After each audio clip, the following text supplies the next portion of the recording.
አዋይ እንደዚህ ነው አሁን ራስን መግለጥ ያለብህ አሁን እንደዚህ ነው ራስን መግለጥ ያለብህ እገልጣለሁ እኔ አልዋሽም በነገር ላይ ራሴን እገልጣለሁ በደንብ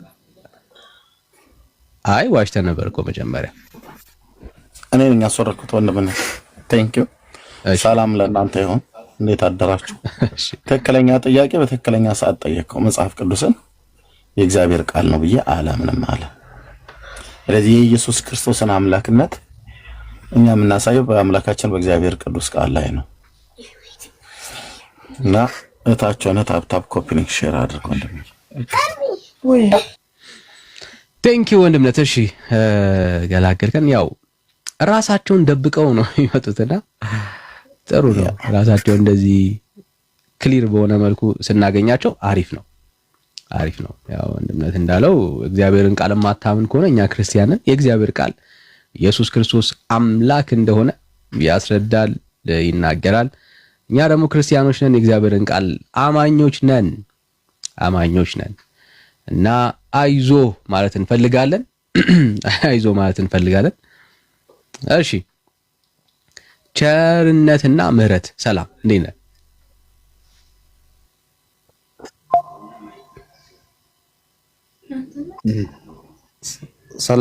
ሰላም ይብዛላችሁ እንዴት ናችሁ ደህና ናችሁ ወይ ዳንዬ ኤርሚዬ ሁላችሁንም ሰላም ብያችሁ ሰላም ይብዛላችሁ እሺ እግዚአብሔር ይመስገን ሰላም ብለናል ከየት ቤተ እምነት ለጌታ ነው አይ እኔ አማኝ ነኝ ያው ስለምከታተላችሁ ነው የገባሁት እንጂ ምንም እንትን የለኝም ያው ከታተላሉ ጸጋ ያብዛላችሁ ከታተላችኋለሁ እሺ ፎከስ ሰላም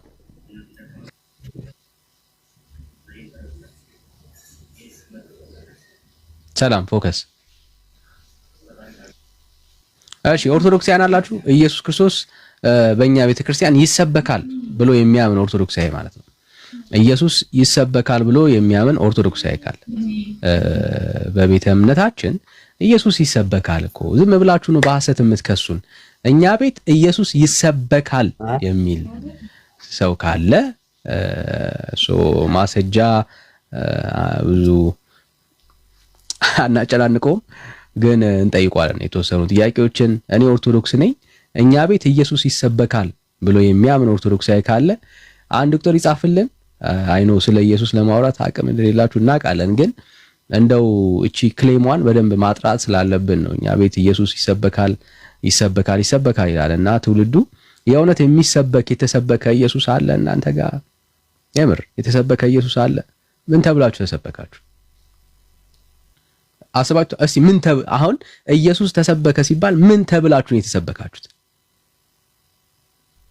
ምን ተብላችሁ ተሰብካችኋል እሺ ኑና ስበኩን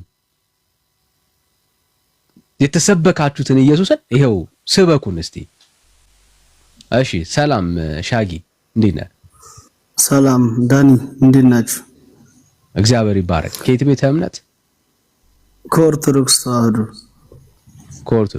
እንኳን ደህና መጣ እንኳን ደህና ቆያችሁ ኢየሱስ ማን እንደ ኦርቶዶክስ ቤት የሚሰበክ የለም የእውነት ቃልን በተግባር የሚተገብር ሃይማኖት እኮ ነች ኦርቶዶክስ ዋው እጆቹን በችንካር ስለዚህ በጣም ነው የምትሰበኩት ማለት ነው በጣም ነው የምትሰበኩት ማለት ነው በጣም የተሰበከ ሰው መቼስ መስበክ አያቅተው እስቲ የተሰበከውን ኢየሱስን እስቲ ንገረን ስበከን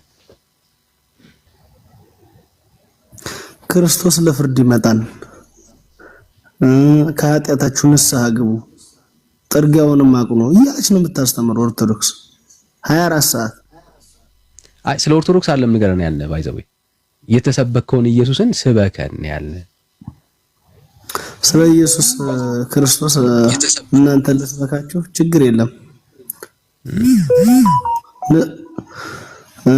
ኢየሱስ ክርስቶስ ለኛ ሲል ለሰው ልጆች ሲል በቀራንዮ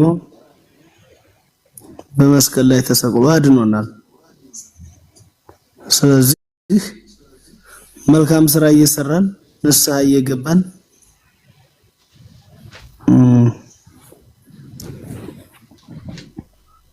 ንስሐ እየገባችሁ ማለት ነው በቃ ይሄ ሌላ ነገር የለው ምን ሌላ ነገር የለውም ማለት አለቀ። ባይዘው ግን እኔ አሁን አንድ ነገር የምነግርህ ማለት ነው አለቀ። ሃይማኖት ማለት ነው እንጂ ስብከት እኮ ነው የተባልከው። ስብከቱን ትንሽ ይልበጣ ሻጊ እኔም ብለህ ከዳንኤል ጋር የግል ወሬ ልታው እኛን ቁጭ አድርጋችሁ ማለት ነው። ስብከቱን አንድ 15 ደቂቃ ሄድበትና ከዛ በኋላ በውስጥም ልትጻጻፉ ትችላላችሁ። ካልሆነም ደግሞ እዚሁም ደግሞ ጠይቃው ነገር ካለ ጠይቃው። 15 ደቂቃ ሄድበት። ክርስቶስ ለኃጢአተኞች መምህር አይደለሁም እኔ ለምሳሌ ግን መጽሐፍ ቅዱስ መምህር መሆን አይጠበቅብህም። ስለዚህ መጽሐፍ ሰባኪ አይደለሁም እኔ ችግር የለም። የግድ ሰባኪ እንደዚህ ፕሮፌሽናል ሰባኪ መሆን የለብህም። ስለ ጌታ ግን 15 ደቂቃ ንገረን። ምንም ይሁን ምንም የምትለንን ስብከትም ይሁን ብቻ ስለ ኢየሱስ ስለሱ 15 ደቂቃ ንገረን። አሁን ከ25 ነው ከ40 ላይ ታቆማለህ ማለት ነው። ከዛ ከዳንኤል ጋር ከ40 በኋላ ታወራላችሁ። 15 ደቂቃ ያው ትንሽ ናት። ስለዚህ ስለ ትልቁ አምላክ ቤተክርስቲያንህ 24 ሰዓት ስለምትሰብከው አምላክ አንተ 2 ደቂቃ እንኳን ባልሞላ ነግረህን እኔ የምልህ ዳኒ ምናምን ነገር ብለህ ወደ ግል ጨዋታ ላይ አትቀጥል። ወንድማችን ሻጊዬ ሻጊዬ በርታ። ኢየሱስ ክርስቶስ ከድንግል ማርያም ተወልዶ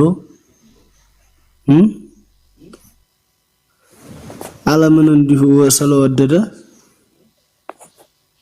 በፍቅሩን ለመግለጽ ነው ኢየሱስ ክርስቶስ የመጣው ወደዚህ ምድር 33 ዓመት ሙሉ እኛን ለማስተማር እንደሱ ለመሆን ፍቅሩን በቃ እንደሱ እንደኔ ሆኑ ነው ያለው ኢየሱስ ክርስቶስ። ብትችሉ በቃ በሰይጣን በዲያብሎስ ያን ሁሉ የተፈተነው በምድረ በዳ የተሰቀለው የተቸነከረው ለሰው ልጆች ሲል ነው። እኛ አንድ እንድንሆን ማለት ነው ለሰላም ሲል በቃ ክርስቶስ እንደዛ ባይመጣ ኑሮ አዳምም ከሲኦል አይወጣም ነበር። እኛም የሰው ልጆች የንስሐ መንገድን አናገኝም ነበር። ስለዚህ የኢየሱስ ክርስቶስን አርአያነት ተከትለን ንስሐ ገብተን መንግስተ ሰማያትን ለመውረስ ነው ከኛ የሚጠበቀው። ፍቅርን አስተምሯል ኢየሱስ ክርስቶስ። ሙታንን አስነስቷል። አይናቸውን አብርቷል አይደለም። ስለዚህ ያን ያክልን ስላልተዘጋጀሁበት ስለ ኢየሱስ ክርስቶስ በጣም ብዙ 15 ደቂቃ ሙሉ እንትን ማለትም አይጠበቅብኝም። እናንተም የምታውቁትን ነገር ነው የምነግራችሁ። እና ባይዘዌ ማንኛውም ሰው የሚድነው በራሱ ሃይማኖት ነው። የእናትህን የሚስትህን የልጆችህን አንተ አታድናቸውም። አንተ ሃይማኖት የግል ነው። ስለ ሰላም ነው የሚሰብከው ሃይማኖት። ክርስቶስም የሚያስተምረው ለሰላም ነው። አሁን የገሌን ሃይማኖት ማንቀፍ እንትን ሁሉም ሰው አንግል ሳይድ የታወቀ ነው። የራሱን ሃይማኖት ነው ያድነኛል ብሎ የሚያስበው እና ለፍቅር ነው እና ስለ ኢየሱስ ነው እኔ ምሳሌ ነው እየነገርኩ ያለሁት። ኦኬ። እና ኢየሱስ ክርስቶስ ለሰላም ስለሆነ የመጣው ሰላምን እንስበክ በይነኝ አንድ እንሁን ነው የገባው ሰው። ለምሳሌ እኔ አሁን ምልህ ቄሶቹ ምናምን የሆነ ስህተት ሊኖርባቸው ይችላል። ለኔ ቄስ አይደለም የሚያድነኝ ኢየሱስ ክርስቶስ የታረደልኝ ኢየሱስ ክርስቶስ ነው የሚያድነኝ። በቄስ ደም አይደለም ምንድነው? ቄሱ ኃጢአት እየሰራ እየጠጣ እየሰከረ ብታየው ቄሱ አይደለም እኔን የሚያድነኝ ኢየሱስ ክርስቶስ ነው። ገብቶሃል? እየገባኝ ነው። ስለዚህ ኢየሱስ ክርስቶስን የሚክድ አንድም ኦርቶዶክሳዊ የለም ብዬ ነው የማስበው። ይሄን ደግሞ ከካደም ደግሞ ሞኝነት ነው፣ አለማወቅ ነው። ዋናው አምላካችን መድኃኒታችን ኢየሱስ ክርስቶስ ለኛ የሞተው የተሰቀለው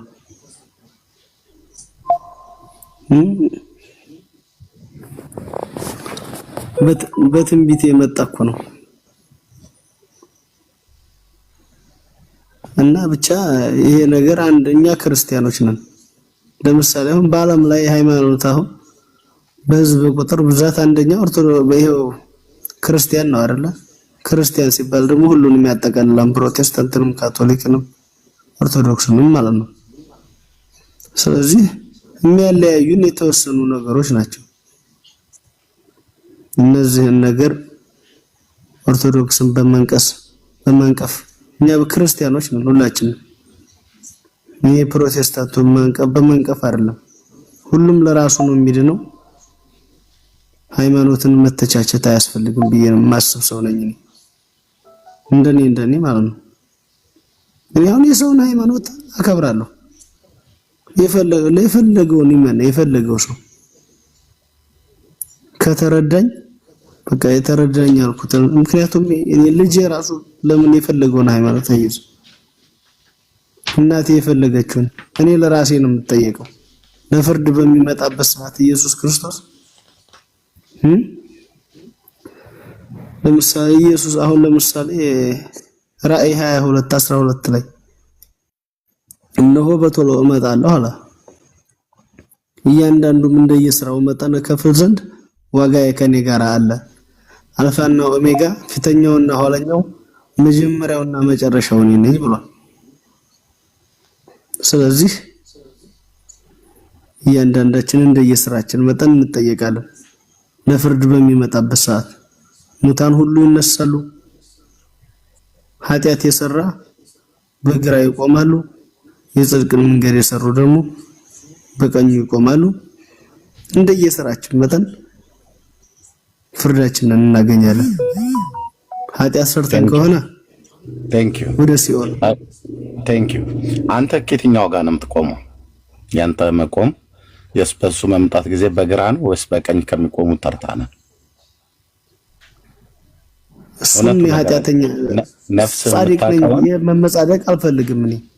ቆይ ነፍስ የምታውቀውን ቆይ አንዴ ሸጌ ነፍስ የምታውቀውን የምታምንበትን የሆንከው ያለውን ነገር በግራ በኩል ነው ወይስ በቀኝ በኩል ከሚቆሙ ተርታ ነው ብለህ የምታምነው? ንስሐ ገባለሁ እኔ ጻድቅ ነኝ አይባልም። ውዳሴ ከንቱ የሚባል ነገር አለ። አንተ ነው እኔ ጻድቅ አይደለሁም ወይ ጻድቅ ነኝ ብለህ ንገረኝ። ስለሰው አንተ ፈራጁ ከሆነ አንተ አትበይን። የራስህ ማለት ጥሩ ነበር። ይሄን የሚያውቅ ማንም ሰው የለም። ይሄን የሚያውቅ የለም። አንተ ያንተ ንገረን፣ ስለሌላ ነው የምትነግረን። አንተ ታውቃለህ አታውቅም?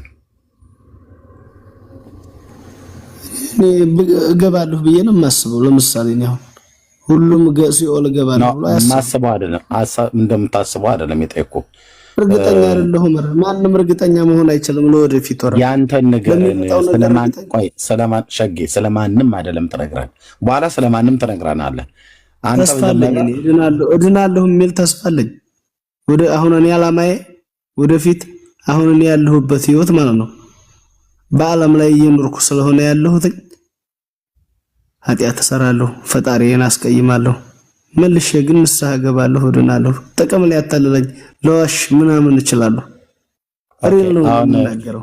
አሁን እኔ እናንተ እያወራን እያለን ኃጢአተኛ ነህ ወይስ ንስሐ ገብተህ ጻድቅ ሆነሃል?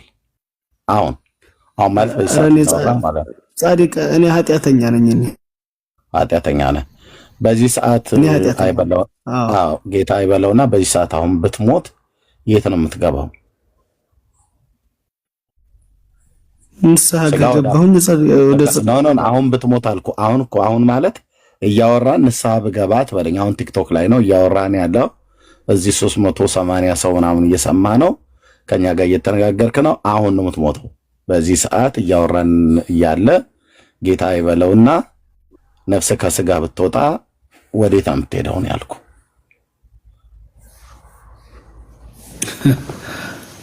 ወደ ለምሳሌ ንስሐ ገብቻለሁ። እኔ ግን ለምሳሌ መቼ ነው ንስሐ ገባው? መቼ? ሰሞኑን ገብቻለሁ ንስሐ። ሰሞኑ የቀኑ ስሎ የዛሬው ኃጢአት በሐሳብ በድርጊት የበደልከው በስራ የበደልከው የሰው ልጅ በቸርነቱ እየማረነ ነው እንጂ ክርስቶስ የሰው ልጅ እኮ ኃጢአት እየገባው ብለህ ማነው ንስሐ እየገባው ብለህ ስላልክ ሰሞኑን ነው ንስሐ የገባው። እውነታውን ሰሞኑን ንስሐ ገብተሃል? አዎ ገብቻለሁ። ለማን ነው ንስሐ የገባው? ማርያምን ገብቻለሁ። ለማን ነው ንስሐ የገባው? ለካህን አረ አዎ ሄደህ እንደዚህ አድርጌያለሁ ብለህ አልካቸው? በቃ ለምሳሌ መናገር የለብህም። ሄደህ እንደዛ አድርጌያለሁ ብለህ በደልህን ኃጢአትህን ነገርካቸው። ምን አድርጋሉ? ከቄሱ ስገድ ተባልኩ። ታውቀው የለ የኦርቶዶክስ ሕግ ታውቀዋለህ? ስገድ፣ ጸልይ። ስንት ሰገድክ? አስፈላጊ ነው እሱ። ችግር የለም። ስንት ሰገድክ? ቁጥሩን ነው ያልኩህ። ምን ችግር አለ? ትሰግዳለህ፣ ትጾማለህ፣ ቄደር ትጠመቃለህ። በቃ ስንት ሰገድክ ነው ያልኩህ። ኃጢአቴ ብዙ ሊሆን ይችላል። እሱን መናገር አይጠበቅም። እኔ ኃጢአትን ሁሉ ተናገር አላልኩም። ስግደቱን በየቀኑ ምን ያህል ስገድ አሉ? ለስንት ቀን? አንድ ሱባኤ ወይ 2 ሱባኤ ወይ 3 ሱባኤ ወይስ 50 3 ሱባኤ ሊሆን ይችላል። አታውቀውም። እየዋሸ ነው ማለት ነው። ሸጌ ሰሞኑን እኮ ንስሐ ገብቻለሁ ነው ያልከኝ። መናገር እኮ የለብኝም። ይሄን እኮ ግን እኔ ኃጢአትህን ንገረኝ አይደለም ያልኩህ። ኃጢአትህን ንገረኝ ብዬ ስልህ ነው መናገር የለብኝም ብለህ የምትለው እንጂ ምን ችግር አለ? መቶ ጊዜ ስገድ ተባልኩኝ። ኦኬ በቀን እዛ ሰገድኩኝ፣ ጾምኩኝ። አዎ ለስንት ቀን? በቀን 100 ጊዜ ለስንት ቀን? 15 ቀን። 15 ቀን። የ15 ቀኑን በመቶ እስኪ መታው ዳንዬ፣ ስንት ነው የሚሆነው ስግደቱ? 1500 ስግደት ሰገድክ ለ15 ቀን ማለት ነው። ኦኬ ከሰራው ኃጢአት ጋራ ማን የሰራውን ኃጢአት በዚህ ነው የታጠበልህ?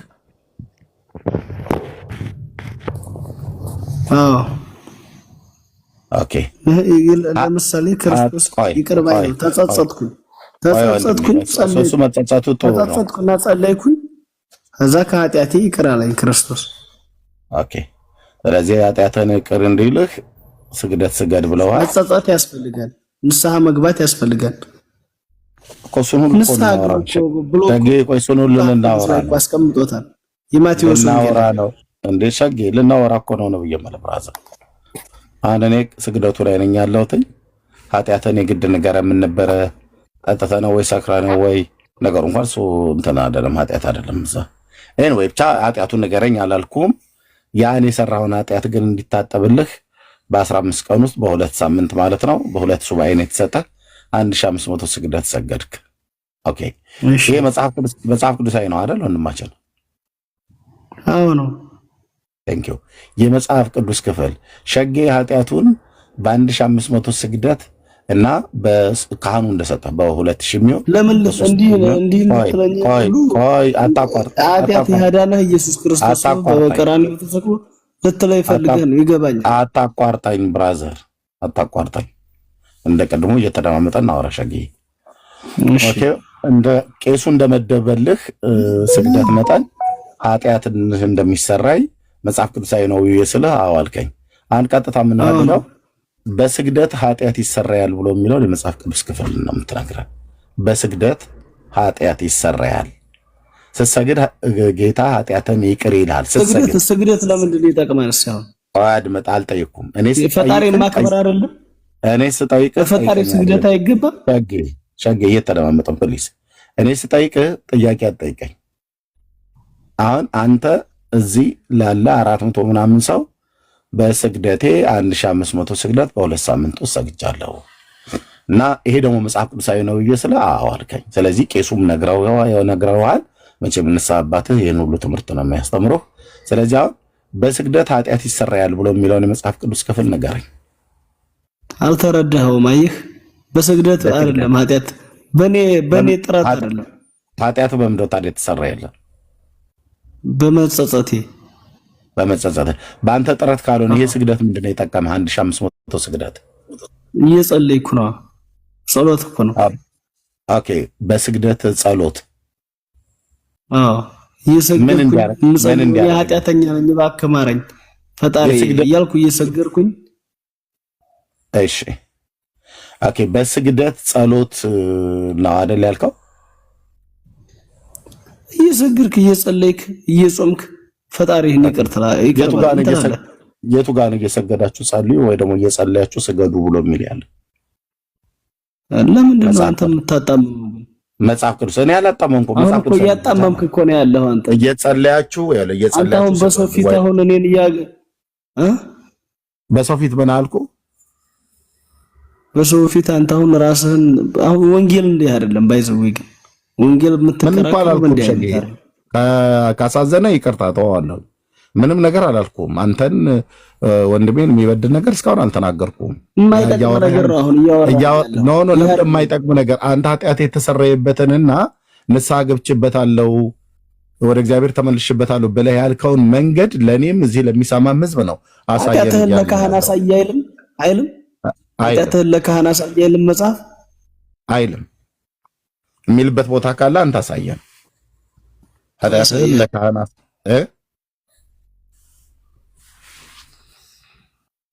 እና እንትን ብለሃል።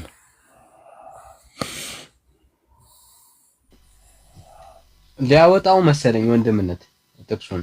ኦኬ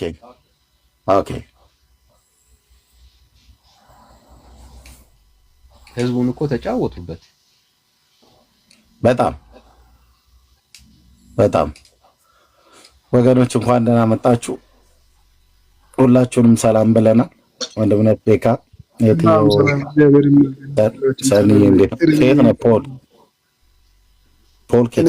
እዚያው ከእናንተ ጋር ወዳጆቻችሁ በጣም ወዳችሁ ማከብራችሁ ቤተሰቦች ነኝ። ሁልጊዜ እርሜና ዳኒ በጣም እከታተላችኋለሁ። ብቻል የላይክ ያደረኳችሁ እንኳን ቢገባ እንደው በእናንተ ስም የመጣ ሁሉ ፎሎ ነው ማድረገው። በዚህ ውስጥ የሚገርም ነገር እንደኔ እንኳን በሌላ ቋንቋ ተናጋሪ ቢሆን ቢጫወቱባቸው ችግር የለም። በገዛ አማርኛ ሰው በገዛ ቋንቋ ሰው ላይ ቢጫወት በጣም ነው የሚያሳዝነኝ። በሰሞኑ በዚህ ጉዳይ አንድ ሰዎች ጋር እያወራሁ ነበር። ምን ሆነ መሰላችሁ? ማቴዎስ ምዕራፍ ቆይ ወንድማቸው ሌላ ሀሳብ ከጀመርክ እንዳላቋርጠው የመሸጌ ስላለ ማለት ነው። ከኛ የት ቤተክርስቲያን ነህ? እኔ ቃለ ሕይወት አባል ነኝ። ያ ቴንክ ዩ ተባረክ ወንድማችን። ቆይ ከሱ ጋር ስለጀመርን ሌላ ሀሳብ ካስገባህ ሀሳቡ ዳይቨርት ይሆናል። እንወዳለን። እኛም ጸጋ ይብዛልህ። ሸጌ ያለሽ ሸጌ እያወራ ከሆነ አይሰማም።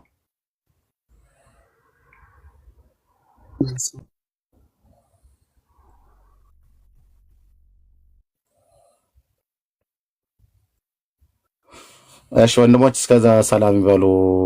ቤካ ሰላም በሉ። ወንድምነት ዳኒ ቤቱ መራውን የም ልጆችን ወደ ትምህርት ቤት ወስዳለሁ። አሁን አይሰማም? ተመለስክ? ይሰማል? አዎ። የሉቃስ ወንጌል ላይ አውጣው እስኪ። ለራስህ ለካህና ሳይ ብሎ ነው ሉቃስ 5 ነው እና ግድ የለህም እኛ እንነግራለን። ጥቅሱን እኛ እንነግርሃለን ከፈለክ ማቴዎስ 8 ላይ ሉቃስ ወንጌል ምዕራፍ 5 ቁጥር 12 ላይ አውጣ እኮ 5 እኮ አልኩህ እየነገርኩ ነው። ምንም ማውጣት አይጠበቅብንም። ክፍሉ ያለው ወይ ማቴዎስ 8ም ላይ ሄደህ ስታየው አለ። ቴንክ ዩ ሰው እዚህ ፖስት ያደርግልሃል። ምንድነው ብሎ የሚለው አሁን ሄደህ አንብበው ስትመጣ እኛ ኦልሬዲ ስላነበብነው ማንበብ አይጠበቅብንም።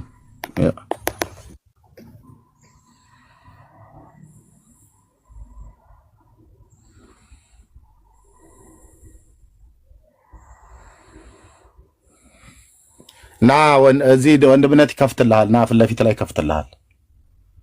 ወንድምነት አለ አይደል ዳኒ 5:14 ወይ 8:1 ላይ ማቴዎስ 8:1 ላይ ወይ 5:14 ሉቃስ። እሺ ይሄው ወንድማችን ነው። እኛ እናነብም። አንተ ምንድነው ያነበብከው? ሁሉንም አይነበብም። እኛ እዚህ መጽሐፍ ቅዱስ አንባቢዎች ነን። እዚህ ስንመጣ መጽሐፍ ቅዱስ ልናነብ አይደለም፣ ከሰዎች ጋር ልንወያይ ልናስተምር የንባብ ጊዜ አይደለም። እዚህ እኛ አንብበነዋል ወንድማችን። ክፍሉ ይኸው 5:14 ወይ ደግሞ ማቴዎስ 8:1 ላይ አለ ማለት ነው። 1 2 3 4 ላይ አለ። እሺ ምን አለ ቁጥር 14? አየሁ አይደል? እርሱም ለማንም እንዳይናገር አዘዘው። ነገር ግን ሄደህ ራስህን ለካህን አሳይ። አየሁ አይደል የሚለው ራስህን ለካህን ምን በል ነው ያለው? ለካህን አሳይ። አንተ ቅድም ያልከኝ ምንድነው? ራስህን ለካህን አሳይ ማለት ታዲያ ንስሐ ግባ ማለት አይደለም? ምን ማለት ነው ታዲያ? አይደለም። ራስህን ለካህን አሳይ ማለት ንስሐ ግባ ነው። ሌላ ቋንቋ የለውም። ደግ አይደለም እኮ ነው ብየምልህ እና ባይኑ ይህ ነው አይደል? ለምን እንደዚህ እንደተባለ እነሱ ቆንጽለው ይነግሯችኋል። ክፍሉ የቱ ጋር እንዳለ ለምን እንደተባለ እነሱ አትበል በእናትህ። እኔ እኮ ይኸውልህ እሺ ስለምን እንደተባለሽ እኔ ልስማ። እንግዲህ አሁን በጥያቄ ነው የምጠይቀህ። ጥያቄ ይጠይቃል። ይሄ አሁን እንደዚህ ብለህ አሁን አንተ ምን ይጠቅማል እኮ?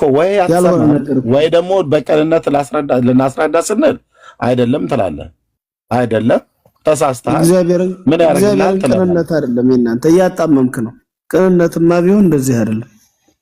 እሺ ራስህ ለካህን አሳይ ብሎ ማለቱ ምን ማለት ነው? ንስሐ ግባ። የት አለ የቱ ጋር ንስሐ ግባ ብሎ የሚል ያለው? ሂድና ታጠብ ማለትስ ምን ማለት? እሺ ቆይ ደግሞ የት አለ ሂድና ታጠብ ብሎ የሚል? አምጣ ወንድምነት መጽሐፍ ቅዱስን ፊት ለፊት ላይ አድርግለት።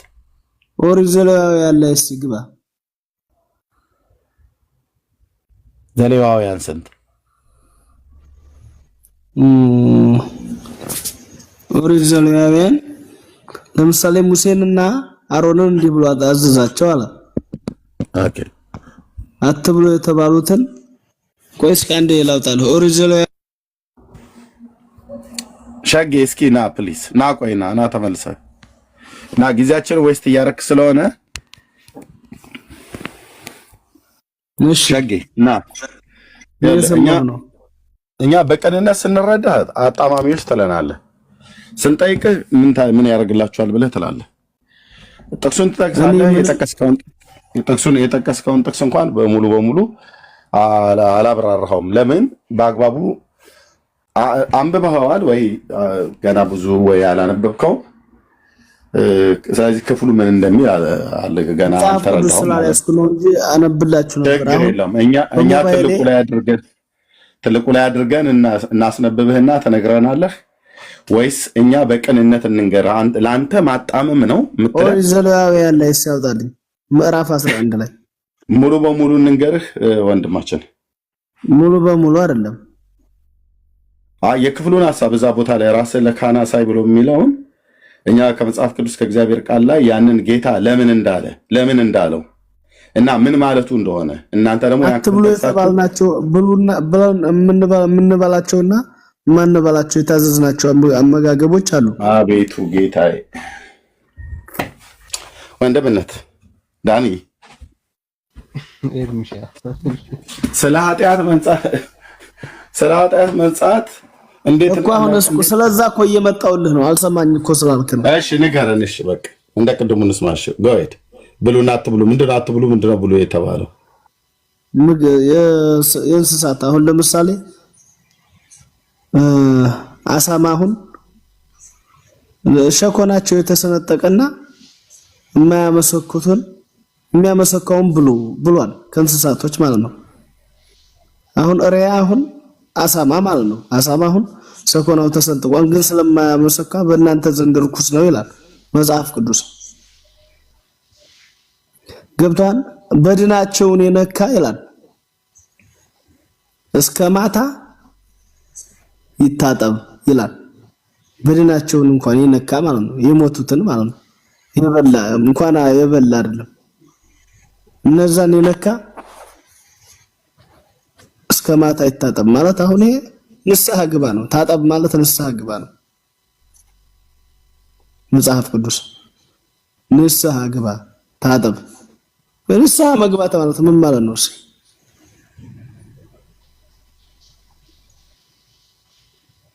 እየሰማችሁ ነው? ከደም እንደለኛ ማለት ክፍሉን እኮ ታብራራዋለህ ብለን ነበር እየጠበቀን ያለን። ምክንያቱም እስከ ማታ ታጠብ አለ። በድናቸውን የነካ እስከ ማታ ይታጠብ አለ። ታዲያ ምን ነበር የጀመርከው? ቆይ ሸጌ ምን ነበር የጀመርከው? ሉቃስ ወንጌል መጽሐፍ ምዕራፍ 5 ብለህ ራስህን ለካህን አሳይ ብሎ የሚለውን ቃል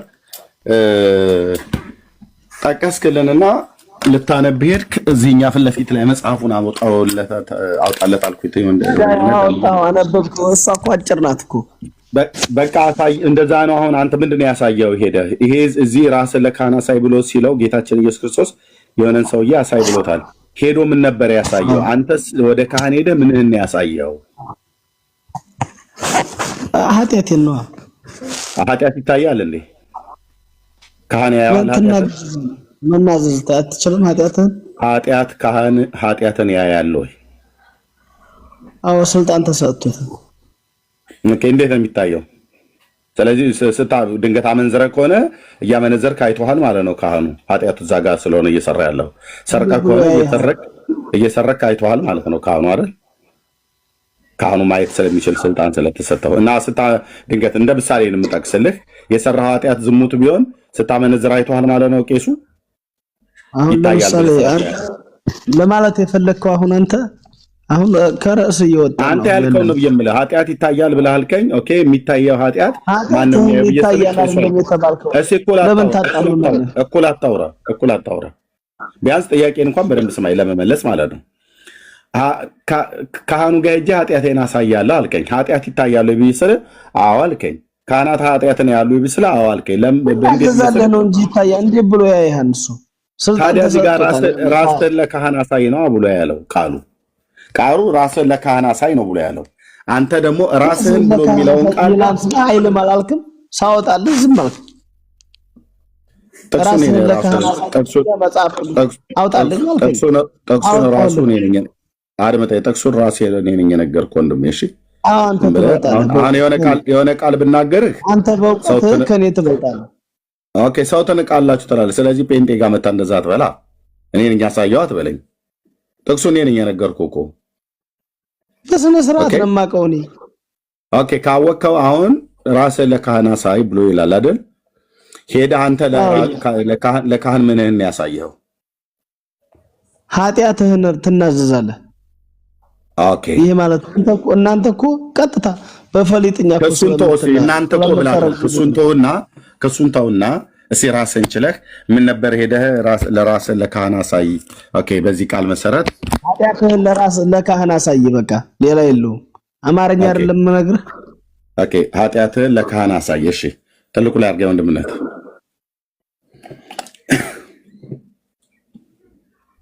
ልብ በል።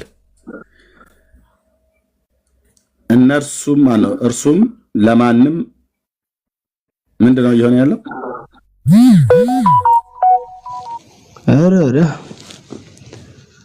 እርሱም ለማንም እንዳይናገር አዘዘው። ነገር ግን ሄደህ ራስህን ለካህን አሳይ፣ ለእነርሱ ምስክር እንዲሆን ስለ መንጻትህ ሙሴ እንዳዘዘ መስዋዕትን አቅርብ አለው ይላል። አንተ ሄደህ ራስህን ለካህን ነው አይደል ያሳየው? ኦኬ፣ ራስህን ለካህን ስታሳይ ኃጢአቴን ያየው ብለኸኛል። ኦኬ፣ ኃጢአት ይታያል ብዬ ስለ አዋልከኝ። ማን ነው የሚያየው ብዬ ስለ ካህን አልከኝ። እንዴት ብዬ ስለ በተሰጠው ስልጣን ካህን ኃጢአት ያያል ማለት ነው። እኔ ደግሞ ምን ነበር የጠየቁ? ኃጢአትህን ትናዘዝለታለህ፣ ከእግዚአብሔር ጸልዮ ያማልድሃል። የት አለ ኃጢአትህን ተናዘዝ? የት አለ ተናዘዝ? ኃጢአትህን ተናዘዝ ብሎ የሚለው ክፍል የት አለ? እዚህ ጋር አሁን እኮ እናንተ እኮ በጭፍን እኮ ነው የጠቀስከው ጥቅስ ላይ ኃጢአትህን ተናዘዝ ብሎ የሚል ክፍል አለ ወይ ነው? ሁሉንም ነገር አብራርቶ ቢናገር እኔን የሚዩት ያደረኩ አንድ ጥቅስ ተጠቅሱና ኦርቶዶክሳውያን ጥቅሱን ማብራራት ሲያቅታችሁ እኛን የወንጌላውያን አማኞችን መዝለፍ፣ መሳደብ ይሄ ጠባያችሁ ሆኗል። ከላይ እስከታች ያላችሁት ማለት ነው። ልብ በላይ በምን ያህል ትዕግስት እያወራንህ እንዳለን ምን ጥቅስ ጠቀስክ? ጥቅሱን አብራራው የስለ እናንተ እኮ የእናንተ ነገር እናንተ ማለት ብለህ ወደ ክስ ነው ለመሄድ የምትፈልገው። ጴንጤ ነርሳው፣ እኛ ነርሳን። እሺ፣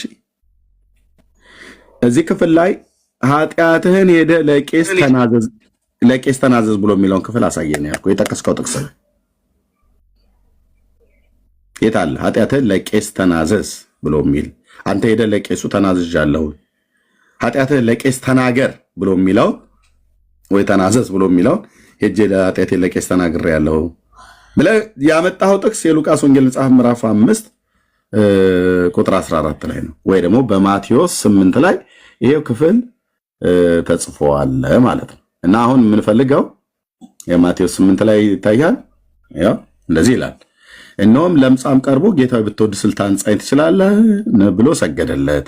እጁንም ዘርግቶ ዳሰሰውና እወዳለሁ ነጻ አለው። ወዲያውም ለምጹ ለቀቀው። ኢየሱስም ለማንም እንዳይናገር ተጠንቀቅ፣ ነገር ግን ሄደህ ራስህን ለካህን አሳይ፣ ለእነርሱ ምስክር እንዲሆን ሙሴ እንዳዘዘው መባን አቅርብ አለው ይላል። አየኸው ጥቅስ እኛ ቤት ችግር የለብንም። መጽሐፍ ቅዱስን እውቀት ጴንጤ ቤት ችግር የለብንም።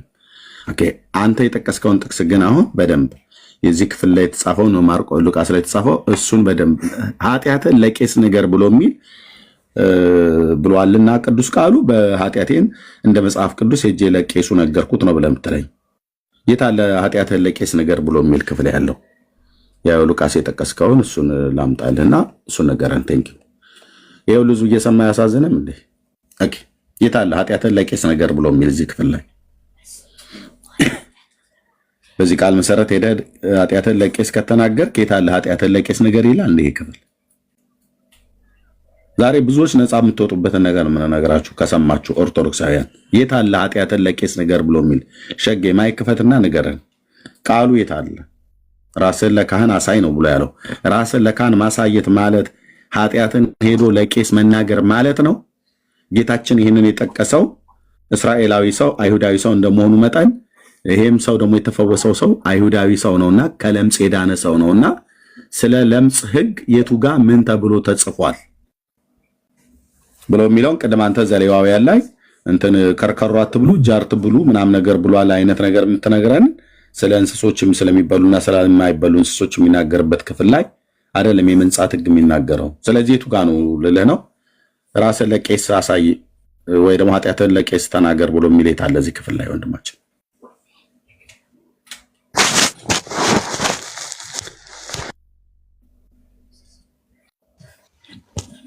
ቴንክ ዩ አንተን እየጠበቅን ነው።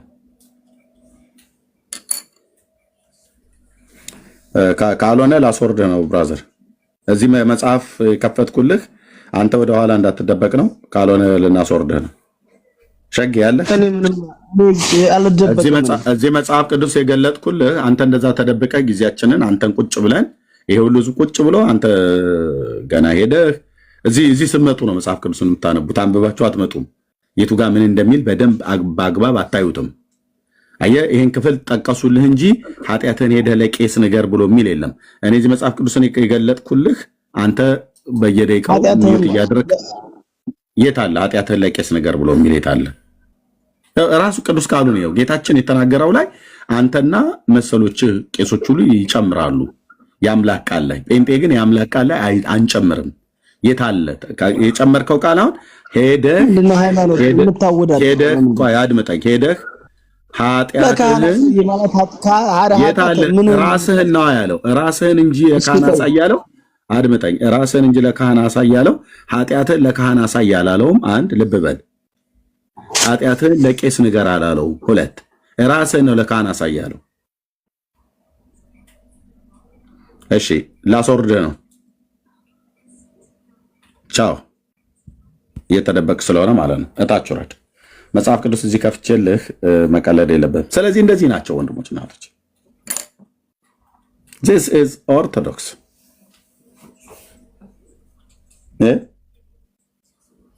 this is orthodox። ለምን መጽሐፍ ቅዱስን አያነቡም? ትልቁ ችግር ህዝቡ ለምን አያነቡም? የእግዚአብሔር ቃል ነው ተብለው ብዙ አልተነገሩማ። ሰው ጠዋት ተነስቶ የሚያነበው በኦርቶዶክስ ነው። ይሄንን ነው። ይሄን ታውቃላችሁ። የአባቶች አምላክ እግዚአብሔር ምስክር ይሄን ነው የሚያነቡት። ከቄሱ እስከ ምዕመኑ ይሄን ነው የሚያነቡት። በቃ ሰኞም፣ ማክሰኞም፣ ረቡዕም፣ ሐሙስም፣ ዓርብም፣ ቅዳሜም፣ እሑድም፣ መስከረም፣ ጥቅምት፣ ህዳር፣ ታኅሳስ ወራቶች ቢቀያየሩ ዘመናት ቢለዋወጥ ይሄን ነው የሚያነቡት። ሳሊለነ ቅድስት ነው በቃ። መጽሐፍ ቅዱስ ማቴዎስ፣ ማርቆስ፣ ሉቃስን፣ ዮሐንስን አያነቡትም። የነ ቅዱስ ጳውሎስ መልእክት ምን ሊፈይድላቸው? አጋንንት አያባርር የቅዱስ ጳውሎስ መልእክት ይሄ ነው። አጋንንት ያባርራል እያሉ በስመ አብ ወወልድ ወመንፈስ ቅዱስ አሐዱ አምላክ ብሎ ድርሳን ዘቅዱስ ሚካኤል ሊቀ መላእክት ይላል። ከዛ ጸጸጸጸ ፏፏፏፏፏ ሲንቋቋ የሚውለው ማለት ነው። አሁን ኬት ይምጣ ታዲያ? ጴንጤ ፊት ይሄንን አንብበህ መጥተህ ጴንጤ ፊት ልጠቅስ አትችልም። ለዚህ ነው ንግግራችን የነሱና የኛ ሰማይ ከምድር የሆነው ማለት ነው።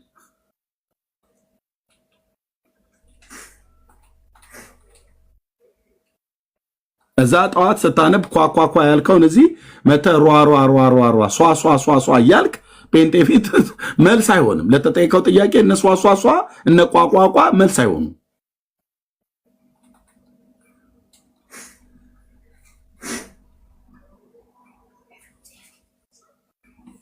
ራስህን ለካህን አሳይ ማለት ራስህን ለኃጢአትህን ለቄስ ንገር ማለት ነው ብለው ነው የሚሏቸው። አይልም እኮ ቅዱስ ቃል ይኸው አይልም። በተመሳሳይ ወንጌላት አይልም። ማርቆስም ሉቃስም ዮሐንስ ቢጽፉት አይልም። ጌታችን ይህንን ቀጥታ ያለው ለምጽ የነበረበትን ሰው ነው። ይሄ ለምጽ የነበረበት ሰው ደግሞ አይሁዳዊ ሰው ነው። እየሰማ ነው ብራዘር? አይሁዳዊ ሰው ነው። ከከተሞቹ በአንዲቱ ሳለ ከእስራኤል ከተሞች ማለት ነው። ውዳችን ጌታ ኢየሱስ ከገሊላ ወደ ሰማርያ ይመላለስ ስለነበረ ለአገልግሎት እየተዟዟረ ስለነበር የሚያገለግለው በየመንደራቸው ሁሉ እየገባ ማለት ነው የሚያገለግል የነበረው። ኑ ብሎ ቤተ መቅደስ አካባቢ አልነበረም ጠርቶ የሚያገለግል፣ እየዞረ ነበር የሚያገለግል የነበረው። ለዚህም በሐዋርያት ሥራ መጽሐፍ ምዕራፍ 10 ቁጥር 38 ላይ እግዚአብሔርም የናዝሬቱን ኢየሱስን በመንፈስ ቅዱስ በኃይል ቀባው፣ እርሱም መልካም እያደረገ በዲያብሎስ የታሰሩትን እየፈወሰ ዞረ፣ እግዚአብሔርም ከሱ ጋር ነበር ብሎ ሲል ዞረ ማለት ከስፍራ ስፍራ እየተንቀሳቀሰ ያገለግላቸው ነበር። ግለሰቦች ቤት ይገባል፣ መንገድ ላይ ለጠሩት ይቆማል። እንዴት አይነት እኮ ትሁት ጌታ እንደሆነ! እንዴት አይነት እኮ ትሁት ጌታ እንደሆነ! በማህበረሰብ የተገፉ የተለዩት ጋር ውሃ የምትቀዳበት የውሃ ጉድጓድ ስር ቁጭ ብሎ ይጠብቃል። መግደላዊት ማርያም የተባለች የለየላት የአገሩን ሴት ሁሉ የአገሩን ወንድ ሁሉ አባራሪ የተባለች አመንዝራ ጋር ሄዶ ቁጭ ይላል፣ ይነካታል። እንዴት ይነካታል? አጸያፊ ነገር ነው ብለው ሲሉት ሄዶ ይነካታል። የእሷ አነካክ ሌሎቹ በሚነኳት አነካክ አይደለም፣ የእሷ አነካክ ሊያድናት ነው። ከቀራጮች ቤት ይገባል። አትግቡ ተብሎ በተባሉት ፈጥነው ረድ ዘኪዮስ ሆይ ዛሬ በቤት ውል ዘንድ ይገባኛል ብሎ ይላል። እንዴት አይነት ትሁት ነው! ትህትናው ብቻ እኮ ይገዛናል። እንዴት አይነት እኮ ትሁት መሰለህ! ይገባል።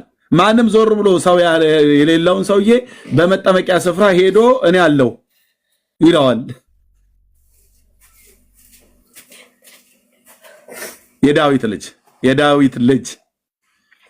የዳዊት ልጅ የእግዚአብሔር ልጅ ለዘላለም ስም ይባረክ። እና ምን ይላል? በአንዲቱ ሳለ እየተመላለሰ ማለት ነው። እና ላዛር ቤት ሄዶ ይገባል። አይ እነሱማ በጣም ስለሚቀርቡት የት ነው የሚቀርቡት? እና ላዛር ወደ ምድር ሲመጣ እሱ ራሳቸውን የፈጠረው ሁሉንም እሱ ነው የፈጠረ። እነሱ ቤት ይገባል። ቡና ካለ ይጠጣል ማለት ነው በዘመንኛው። በነ ማርታ በነ አላዛር ቤት በነ ማርያም ቤት የተሰራ ሱፕም ካለ የተጋገረ ዳቦም ካለ በአይሁድ ባህል በቃ ቂጣም ካለ ይሰጡታል፣ ይበላል። እንዴት አይነት ትሁት ነው አንተዬ! እንዴት አይነት ትሁት ነው! እዛ ቤት ብቻ አይደለም ሰው እየመረጠ ነው የሚገባው ብለህ እንዳትል፣ ኮምፕሌን እንዳታደርግበት። ለምጻሙ ስምዖን ቤት ይገባል። እዛው በቢታንያ ለምጽ ያለበት ቤት አንድ አይሁዳዊ ለምጽ ባለበት ቤት እኮ አይገባም። ጌታ ኢየሱስ ምን እያረክ ነው ግን ብለህ ብትለው እሱ ያውቃል። ማን እንደሆነ ስለሚያውቅ ምን ሊያደርግ እንደሚገባ ስለሚያውቅ ይገባል። ለምጻም ቤት አትግቡ እኮ ይላል ቶራው። የሙሴን ሕግ ተላልፈሃል ብለህ ብትለው ራሱ ለሙሴ ሕግን የሰጠ እኮ ጌታ ነው። ይገባል። ለምጻም ቤት ይገባል። ምን የማይገባበት አለ? እና ባንዲቱ ሳለ ከከተማዎቹ እየተዟዟረ ሲያገለግል ነው። ለምጽ የሞላበት ሰው ነበር። ኢየሱስንም አይቶ ለምጻሙ ሰውዬ በፊት ወደቀና፣ ለምጻሙ ሰውዬ ነው የወደቀው ጌታ ፊት ማለት ነው። ተደፋለት፣ ሰገደለት ማለት ነው። ይገባዋል። ኖ አይገባኝም፣ እኔ እንዳንተ ሰው ነኝ አለው አላለውም? ጌታ ሆይ ሲለው አይ እኔን ጌታ አትበል፣ እኔን ጌታ አትበል፣ እኔ ጌታ አይደለሁም፣ እኔንማ እንደዚህ አትበል፣ እኔን ፊት አትበል፣ እኔ እንዳንተ የምሰማ ሰው ነኝ፣ ተነስ አለው አላለውም? የሰውየው የሰጋጁ መረዳት ምን እንደሆነ ባናቅም ግን የተሰገደው ስግደቱ ትክክል ነው። እሱ ፊት ነው መደፋት አለበት። አየህ? አዎ የሚገባውና የተገባው እሱ ነው።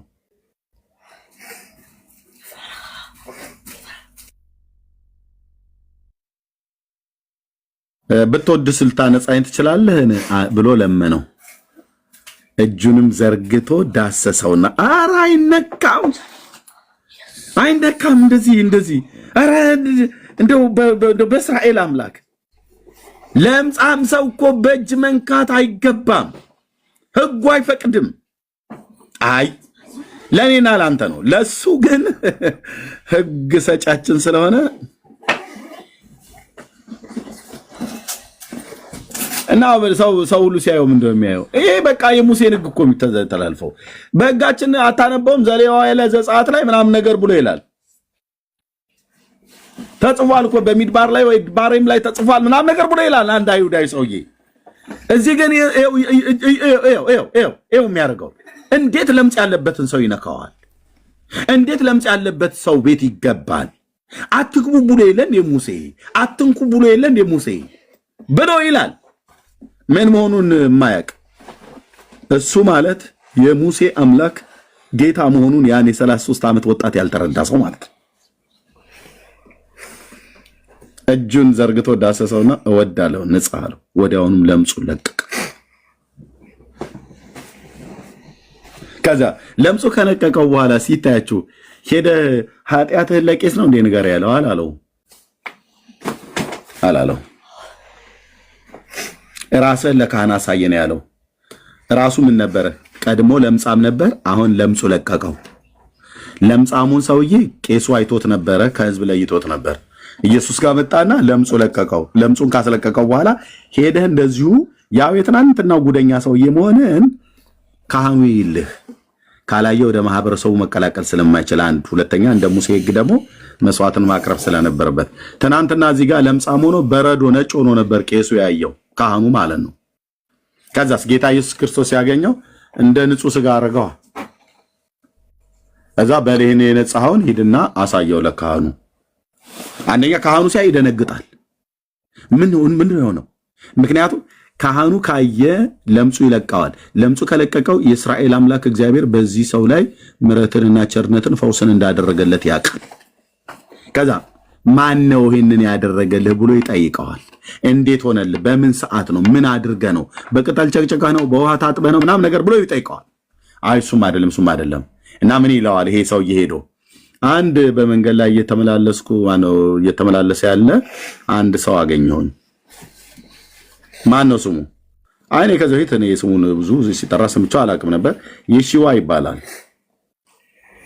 ነሽያ ነው እያሉ አንዳንድ ተከታዮቹ ሲያወሩለት ሰምቻለሁ። ምናዊ ሰው ነው፣ የገሊላ ሰው እንደሆነ ሲያወሩ ሰምቻለሁ። እና ምን ሆነ? ቄሱና ይሄ ከለምጽ የነጻው ሰው ሲያወሩ ማለት ይጠይቀዋል፣ ኢንተርቪው ያደርገዋል። ቄሱ ዝም ብሎ ካህኑ ዝም ብሎ የሚተው እንዳይመስልህ። እሺ ታዲያ ምን ሆነ? እና ይሄ ኢየሱስ ብሎ የሚሉት መንገድ ላይ ያገኘኝ። ከዛ ወደቁና ሰገድኩለት ለሰው ለምን ኢየሱስ ጋር ሲመጣል እንደ እነሱ ላገኙት ነው የሚያፈነዱት የነበረው በወቅቱ። እና ሰገድኩለት። ከዛ ብትወድ አንጻኝ ብያልኩት። ከየት አወቅህ አንተ ለምጽ እንደሚያነጻ? አይ ዝናው ብዙ እኮ ወጥቷል፣ ስለ ሰውየው ይወራል፣ ኢየሱስ ስለሚባለው ሰው እና እኔ በሱ መረዳት ነው ብሎ ያወራዋል አለ ቄሱ። እሺ ከዛ ምን ሆነ? ከዛ መጥቶ እጁን ሌላ ይጫንብኝ ከነ ለምጽ ጭምር። አዎ ታዲያ ይሄ ሙሴን ሕግ የሚንቅ ነው ለምጻምን ሰው እጅ ላይ የሚጭን? አይ እና ምን ሆነሽ? ጨርስልኝ ሐሳቡ። እጁን ሲጭንብኝ ይገርሞታል። የአባቶቻችን የአብርሃም አምላክ ምስክር ነው። እጁን ጭኖብኝ እጁን ሲያነሳው ይሄው አሁን እንደሚያዩት ንጹህ ሰው ሆንኩኝ። አቤት ውሸት እንዳይል የተገለጠ መረጃ አለ እዚህ። በቃ እጁን ብቻ ነው የጫነብህ ያ ሰው። አዎ ማነው አልከኝ? ስሙ ኢየሱስ ይሉታል። አይተው ታውቅ ነበር ከዚህ በፊት? አላየሁትም። ምንድነው? ቄስ ነው እንዴ? እንደኛ ካህን ነው? ሌዋዊ ነው? አይ አይደለም። እና እጁን ጫነብኝ፣ ተፈወስኩ። በቃ ባጭሩ ይሄ ነው። እና ራሱ ደግሞ ካለኝ በኋላ ወደ እናንተ ላከኝ። ወደ እናንተ የተላኩበት ምክንያት እንደ ሙሴ ሕግ መስዋዕትና መባን አቅርብ ብሎኛል። ሁለተኛ ደግሞ ሄደ ራስን ስታሳይ ምስክር ይሆንባቸዋል ብለዋል። በዚህ ምክንያት ነው የመጣሁት ክቡርነቶ። እና ያ ሰው የታለ አሁን? ያው እሱ ከቦታ ቦታ እየተዘዋወረ ነው የሚሰብከው፣ ያገለግላል።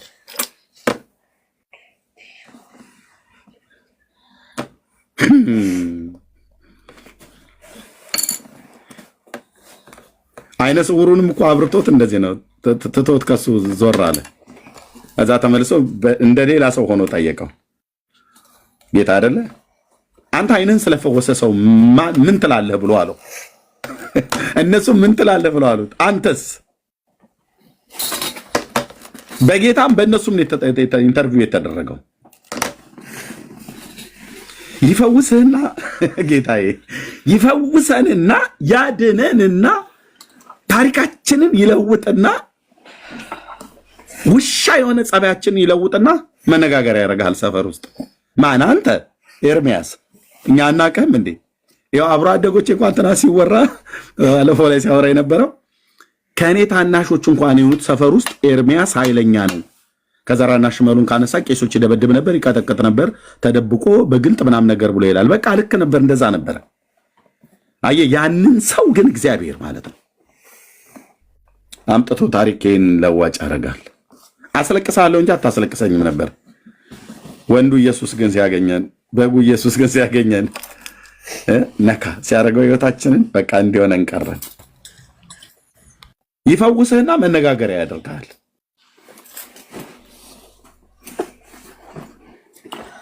የኔ አባት የኛ አባት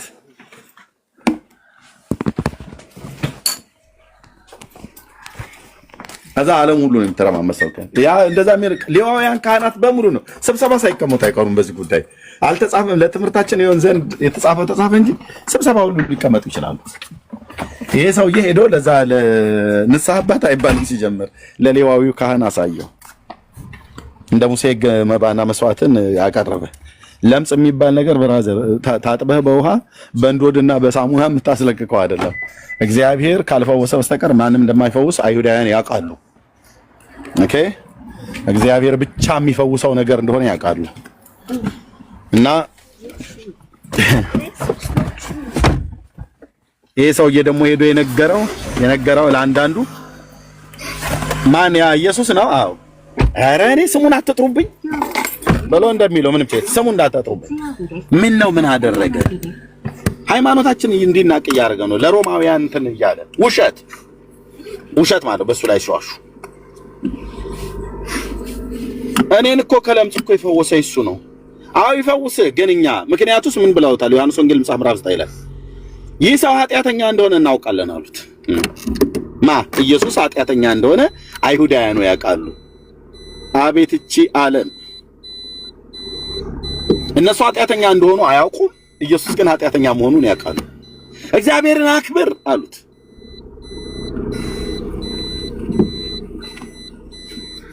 ዓለም አዳም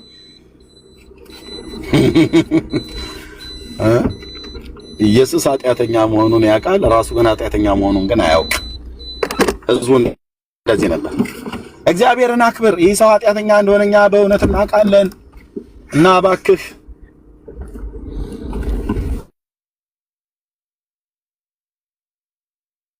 የማያውቁትን ጥቅስ ነው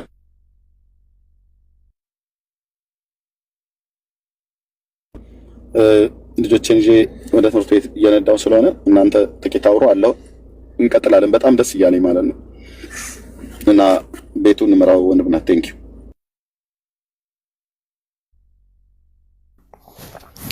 እሺ ወንድምና ጸጋ ይብዛል።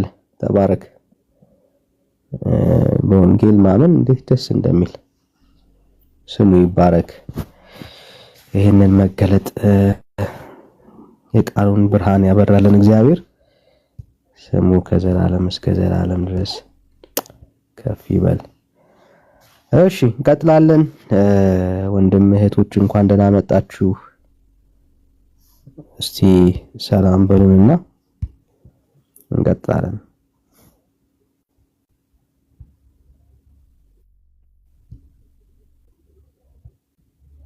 ብሩኬዋ እንኳን ደህና መጣ። እንዴት ነህ?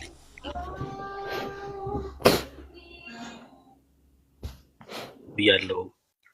ዳንሻ፣ ኤርሚ፣ መሲ፣ ሰኒ፣ ቤካ፣ ኤደን፣ ክርስቲያን ወንድመቶች ሰላም ብያለሁ። ሁላችሁንም ከእግዚአብሔር ከአባታችን ከጌታ በኢየሱስ ክርስቶስ ጸጋና ሰላም ከሁላችሁ ጋር ይሁን። ስላገኘኋችሁ እጅግ በጣም ደስ ብሎኛል። ተባረኩ። ሜምበር ያልሆናችሁ ሰዎች ሜምበር ሆኖ እሺ። አሁን እኔ ጋር ጠቁሯል፣ እንደዚህ ሜምበር ነበርኩኝ ምናምን ቼክ አድርጉት እሺ። እናንተ ጋር ጥቁር ከሆነ ሜምበር እንደዚህ ሜምበር ሆኑ። ሪፖስት አድርጉት እሺ። ሪፖስት አልሰማም እሺ። ሰላም ነው እሺ። ሶሪ ሪፖስት አድርጉት እሺ። አንድ ጊዜ ብቻ ሪፖስት አድርጉት እና ደግሞ ጊፍት ስጡ። ያቺ ቲክቶክ ሳይን እንደዚህ ያደርጋችሁ እንትን በሉ እሺ። ተባረኩ። አብራችሁን አገልግሎት 6.5 ነው ሼር የተደረገው። ሼር እናድርግ። ከዛ ታብታብ እያደረግን ደግሞ አብረን እናገልግል። ተባረኩ። ወዳችኋለሁ። ዳንዬ ቀጥል። እሺ ወንድምነት ሻጌ ለምን ትደበቃለህ? አሁን ተደብቀሃል። ከቲክቶክ ስትወጣ ተደብቀሃል ማለት ነውና አልተደበቅኩም። እኔ መጽሐፍ ቅዱስ እያነበብኩ ነው። እኔ አልፈራም። አልሸሸግም። እኔ ወንድም አለም ሁሉን ነገር ተቃውማ አትችልማ ብራዘር። ለኛ እስከ ቲክቶክ ስትወጣ እንደተደበቀ ነው የሚያሳየንና ሶስቱን አታርጋና አሁን ይሄን መቃወም እኮ አያስፈልግም። እሺ ወንድሞቼ ነው የሚባል አትደክም፣ ራስህን አዋርድ፣ በበደልህም ጊዜ ንስሐ ግባ ይላል።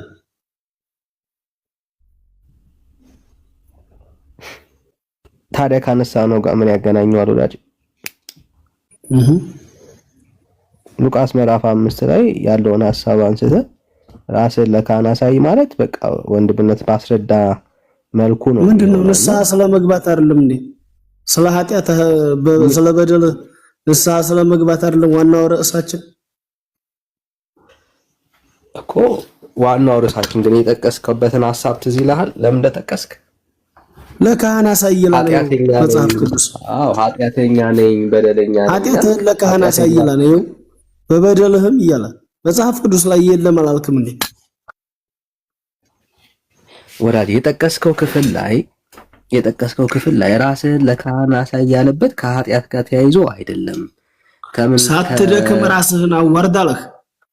በበደልህም ጊዜ በበደል ማለት ኃጢአት አይደለም። በበደልህም ጊዜ ንስሐ ግባ።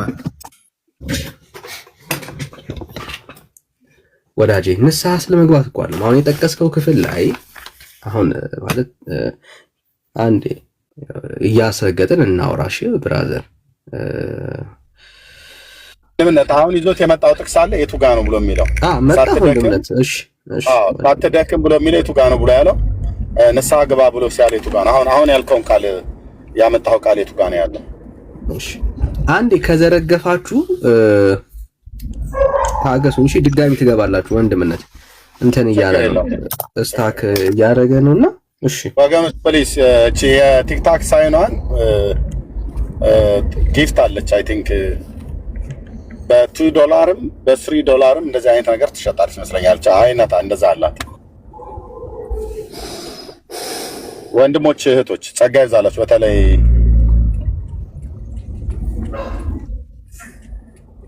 $2 እና $3 ማለት ነው ያሉ የሚሸጡ አይ ቲንክ $1 እንደዚህ አለ ይመስለኛል ኮይኖች የሚሸጡ እና እነሱንም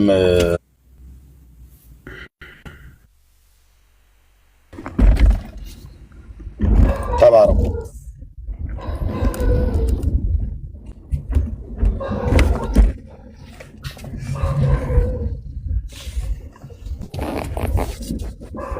በወንጌል እኔ እንኳን የመረዳት አቅም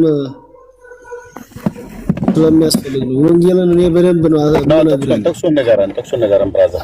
አንድ እሺ ማይ ባይ የታለ ላፕቶፕሽ?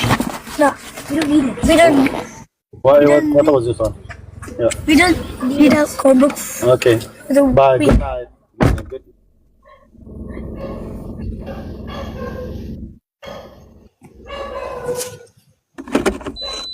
Okay. የቱን ያመጣህልን? አሁን ያነበብከው ቅድም መጣሁን አንብበህ ነበርኮ።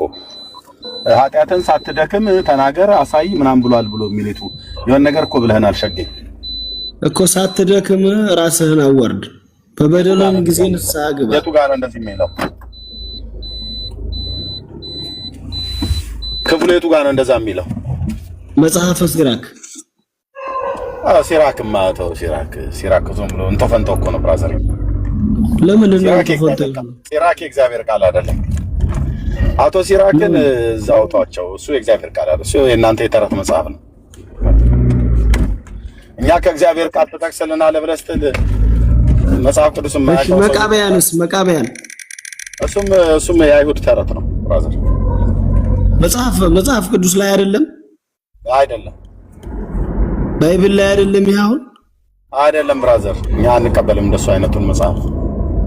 ያ ጴንጤዎች ጋር የመጣው 66ቱን የምንለው እነዚያን የጠቀስካቸው መጽሐፍቶች አንቀበልም። ለምረም አንቀበለው። አይሁዳውያን እንኳን የእግዚአብሔር ቃል ነው ብለው አልተቀበሏቸውም። የብሉይ ኪዳን መጽሐፍት ናቸው የምትሏቸው እነሱ እንኳን ራሱ ሪጀክት ያደረጓቸው ናቸው፣ አይቀበሏቸውም። እና የጠቀስክበት ላይ ቅድም ዘሌዋውያን ስጠቅስ ነበር፣ ሉቃስ ስጠቅስ ነበር። እሱን ማስረዳት ሲያቅትህ የማንቀበለው መጽሐፍ ላይ እየነገርኩህ አይደለ? አታምን ስላልክ እኮ ነው። እየነገርኩህ እኮ ስለማታምን እኮ ነው። የለህም አሁን የለህም። የነገርኩህ ሳታምን ብሎ የሚል ምን አወራህ ነው? እየነገርኩህ አንተ ባልከው መብት ነው እንደሱ ብለህ ማመን። እኔ ደግሞ መጽሐፍ መቃብያንን አምንበታለሁ፣ መጽሐፍ ሲራክን አምንበታለሁ። እኔ አንቀበልም። ሲራክ ማለት ከመሐመድ ለይተን ማናየው አትቀበል። ለነገሩ እናንተ እኮ ኢየሱስን ራሱ አትቀበሉም፣ በማስመሰል ነው፣ በእውነት አይደለም። መልካም እውነትማ ቢሆን እንዴ አይደለም። አንተ አልክ ብራዘር። አሁን ምንድነው ማጠፊያው ሲቸግርህ ማንተ ነህ ማጠፊያው ሲቸግርህ? እየነገርኩህ አይደል? እየመለስኩልህ ሚዩት አድርግ፣ ማሰማው ሚዩት አድርጋውና ሰማኝ። እሺ ማውራትም ከፈለክ እንደቀደሙ 15 ደቂቃ ሰጣለሁ። 3 ደቂቃ እንኳን ሳትናገር ነው ስለ ኢየሱስ ክርስቶስ። እሺ ከዛ በኋላ እንደዚህ ሆኖ ምናምን ነገር ብለህ ከዳኒ ጋራ የግል ወሬ ልታወራው 13 ጊዜ ስታነሳሳው የነበረው ማለት ነው፣ ዳኒን ማለት ነው። ኧረ አንተ እኮ የታወቅህ ነህ እኮ። ኧረ አንተ እኮ የታወቅህ ነህ ሲጀምር። እባክህ አትረብሸኝ። ከዚህ በኋላ ከረበሽከን እታች ላወርድህ እገደዳለሁ። አትረብሸን። ደቂቃ ሰጣለሁ ላውራበት። ምን አለን ይሄ ወንድም? ጥቅስ ጠቀሰ። ሄዶ ራስን ለካህን ማሳየት ብሎ የሚለውን ኃጢአትህ ለቄስ ንገር ብሎ ማለት ነው ብሎ የሚለውን ጥቅስ ጠቀሰ። አይልም ቅዱስ ቃሉ። እሱ ብቻ ሳይሆን እንግዲህ ቁጥራቸው ምን ያህል እንደሆነ አይታወቅም። በምድሪቱ ላይ ትልቅ ህዝብ ነው የኢትዮጵያ ኦርቶዶክስ ታሪክሳን ህዝብ እናውቃለን። አሁን ግን እየተሸረሸሩ አልቀናል እያሉ ነው ራሳቸው። በምንድን ነው ያለቁት? ህዝባችን ወደ ሌላ ሃይማኖት እየሄደብን ነው ብሎ በሚል ማለት ነው። ኦኬ ይሄ ሁሉ ህዝብ ነው የሚያምነው አሁን እሱ እንደሚያምነው ማለት ራስን ለካህን አሳይ ምናምን ነገር ብሎ ይላል ምናምን ብሎ በሚል ማለት ነው።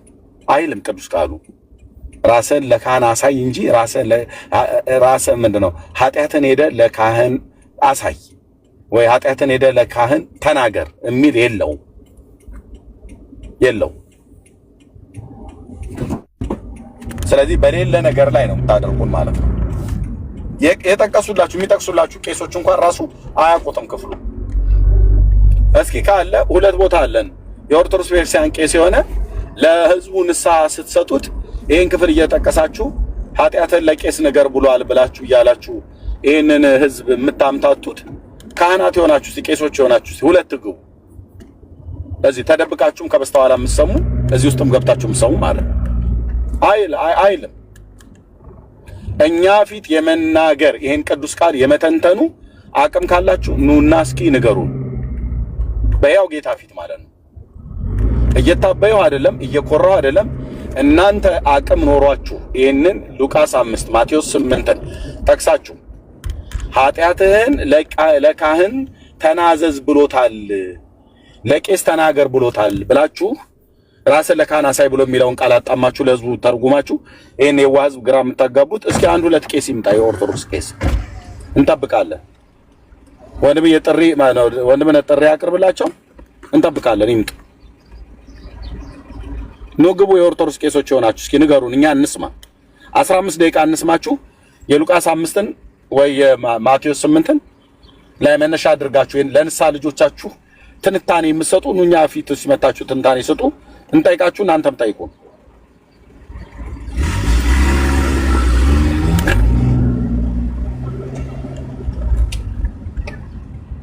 ይሄንን ህዝብ በቃ እንደዚህ ነው የሚጫወቱበት አየህ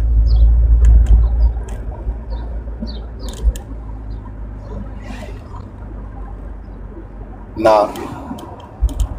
አይልም ቅዱስ ቃሉ ለማይለ ለተጻፈው ጽሁፍ እንኳን ታማኞች አይደሉም እንኳን ለትርጓሜ አይደለም ለትርጓሜ እኮ ታማኝ መሆን ማለት እግዚአብሔር መንፈስ ቅዱስ ይረዳል ህሊናህ በአግባቡ ሲሰራ ነው እንዴ የተጻፈን አማርኛ እኮ ጽሁፉ እንኳን ለጽሁፉ እንኳን ታማኞች አይደሉም የማይለውን ይላል ብለው ይላሉ ክፍል ውስጥ ግን አታገኙትም ለምሳሌ ኃጢአትህን ለቄስ ንገር ብሏል ይሉሃል አይልም ራስህን ለካህን አሳይ ማለትና ኃጢአትን ለቄስ ንገር ብሎ የሚል አማርኛ ሁለቱ የሰማይ የምድር ነው ሐሳቡ አይልም ኦርቶዶክሳውያን ለትርጓሜ ብቻ አይደለም ለጽሁፍ እንኳን ታማኞች አይደሉም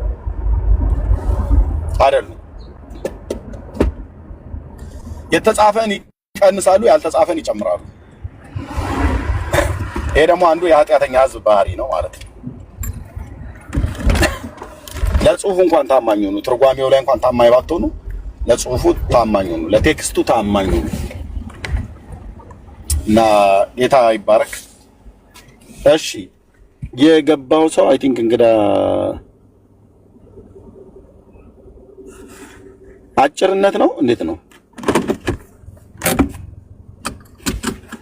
አዎ አብርሽ ነኝ ሰላም ናችሁ እንዴት ናችሁ ደህና ነን እግዚአብሔር ይመስገን ማን ነኝ አብርሽ ነኝ አባት እሺ ከየት ቤተ እምነት ነው ወንድማችን ኦርቶዶክስ ነኝ ወንድማችሁ ነኝ ያውቃችኋል ታቁኛላችሁ እኮ አይ ዶንት ኖ እንግዲህ ቀርጻው አብርሽ ችግር የለም እሺ ኦርቶዶክስ ነኝ እሺ ምን የምትለው ነገር አለ አው ምለው ነገርማ አው እርስ ትትጓዩ እየሰማው ነበረ እኔንም ቃል እግዚአብሔር መዋያየት መስማት በጣም ወዳለው ለሳ ምክንያት ስለሆነ እየሰማው ስለነበረ ነውና እርሱ ምን ትላለህ በሰማው ጉዳይ ላይ ኃጢአትህን ለቄስ ትነግራለህ እንዴ አንተ ዛሬ ከመጣሁበት መንገድ ከተማርኩት ከቤተክርስቲያን ከተማርኩት መጽሐፍ ቅዱስ ላይ እንዳነበቡት ካህናት ሲያስተምሩ ለልሳ መግባት እንዳለበት ይነገራል እንደገና ደግሞ በመጽሐፍ ቅዱስ ላይ የሚነበቡ ይኖራል አዎ ለቄስም ታገባሉ አዎ ኦኬ ለቄስ ኃጢአትን ስለመናገር ሉቃስ 5 ቀደም ወንድማችን የጠቀሰውን እሱን ክፍል ነው አይደል የሚጠቅሱት እናንተ ጋር ምን አለ መሰለ መጽሐፍ ቅዱስ ላይ በሚያነቡበት ወይ በሚያስተምሩበት በሶስት መንገድ ይተረጉሙታል አንደኛ በነጠላ ማለት ሁለተኛ ደግሞ በምሳሌ ያለ ሶስተኛ ደግሞ በትርጉም እኔ አንተን ነው እየጠየቅኩ ያለሁት አንተ ኦርቶዶክሳዊ ስለሆንክ ኃጢአትን ሄደህ ለቄስ ትናገራለህ አይደል አዎ በማይሻባኝ ይነገራል አዎ ኦኬ ኃጢአትን ሄደህ ለቄስ ስትነግር እንድትነግር ያደረገህ የመጽሐፍ ቅዱስ ክፍል የሉቃስ ወንጌል መጽሐፍ ምዕራፍ 5 ነው አይደል አዎ እሱ ብቻ ሳይሆን ለሐዋርያቱ የሰጠው ክህነት በሰማይ ከታሰረ በምድር ይታሰራል በምድር ከታሰረ ደግሞ በሰማይ ይታሰራል በምድር ከተፈታ ደግሞ በሰማይ ይፈታል እንዳለው ጴጥሮስን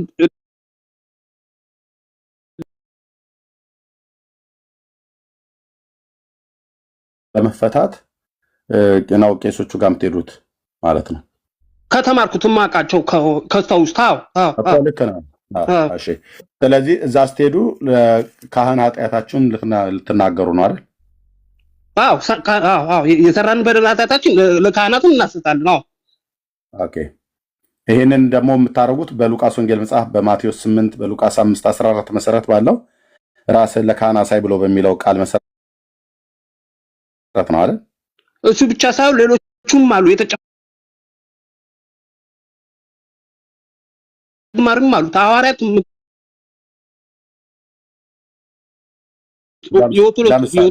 እሺ ደርሰህ ራስህ ለካህን ማሳየት እነዚህን ጥቅሶች ጠቅሷቸውም የጠቀስኩልን ሁለት ጥቅሶች አሁን ኤርሚ እንዳልከው ማለት ነው። በዚህ መሰረት አሴት ስለምታረቅ ተቀባይነት ስላለው በዚህ ተከትለን ነው የምናረከው ነው የምለቀብተዋል። ስለዚህ ክፍሉን በዚህ ቃል መሰረት ነው ሄዳችሁ የምታረጉት እኮ ነው እያልኩ ያለው። በዚህ ቃልና በመሰል ጽሁፎች መሰረት ነው ሄዳችሁ ለራሳችሁን ማን ኃጢአታችሁን ለቄስ የምትናገሩት አይደል? መጀመሪያ ራስህ ስትታለህ ከዛ በኋላ ለካህን ትናሰሳለህ። የሰራው በደል ኃጢአት ትናሰሳለህ። ትጾም ማለት ጸሎት ታረጋለህ። ከታልሞ ፍሬት ትደረጋለህ። አልጠየኩም። የጠየቅኩህ እኔ ሄደህ ካህኑ ምን ነግሮ ወይስ ምን አድርግ ብሎ ካለ በኋላ የምታደርጉትን ዘርዝርልኝ አይደለም።